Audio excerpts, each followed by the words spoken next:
தமிழ்நாடு அரசு பள்ளி கல்வித்துறை சார்பில் நடைபெற்ற மாவட்ட அளவிலான சிலம்ப போட்டியில் எடப்பாடி பகுதியைச் சேர்ந்த மாணவிகள் முதல் பரிசு பெற்று சாதனை படைத்துள்ளனர்.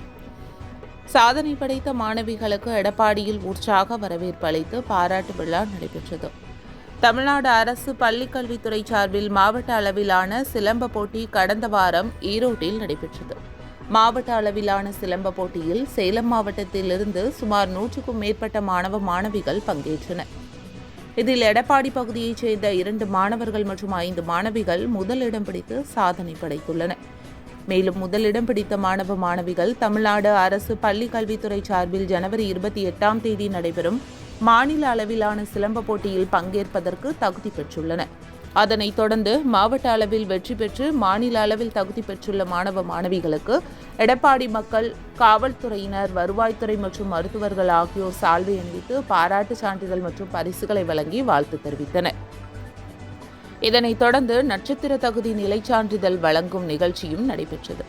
மாவட்ட அளவில் வெற்றி பெற்று மாநில அளவில் தகுதி பெற்ற மாணவி பேட்டியளித்தது போது, ஜனவரி மாதம் மாநில அளவில் நடைபெறும் போட்டி மற்றும் தேசிய அளவில் நடைபெறும் போட்டியில் பங்கேற்பதற்கு அரசு உதவ வேண்டும் என மாணவி பேட்டியளித்துள்ளார்.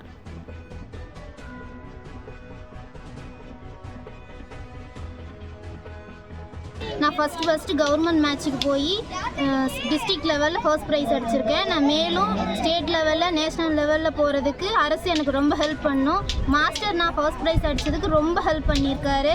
அரசு எனக்கு இந்த மெடலையும் சர்டிஃபிகேட்டையும் நான் பெற்றோர்களுக்கு, அரசுக்கு, என்னோடய மாஸ்டருக்கு, முக்கியமாக என் மாஸ்டர் ரொம்ப ஹெல்ப் பண்ணியிருக்காரு. அவருக்கு இந்த மெடலும் சர்டிஃபிகேட்டையும் சமர்ப்பிக்கிறேன். இப்போ நான் டிஸ்ட்ரிக்ட் லெவலில் ஜெயிச்சிருக்கேன். அடுத்து ஸ்டேட் லெவலில் போய் வின் பண்ணுறதுக்கு அரசு எனக்கு ரொம்ப ஹெல்ப் பண்ணணும்னு நான் எதிர்பார்க்குறேன்.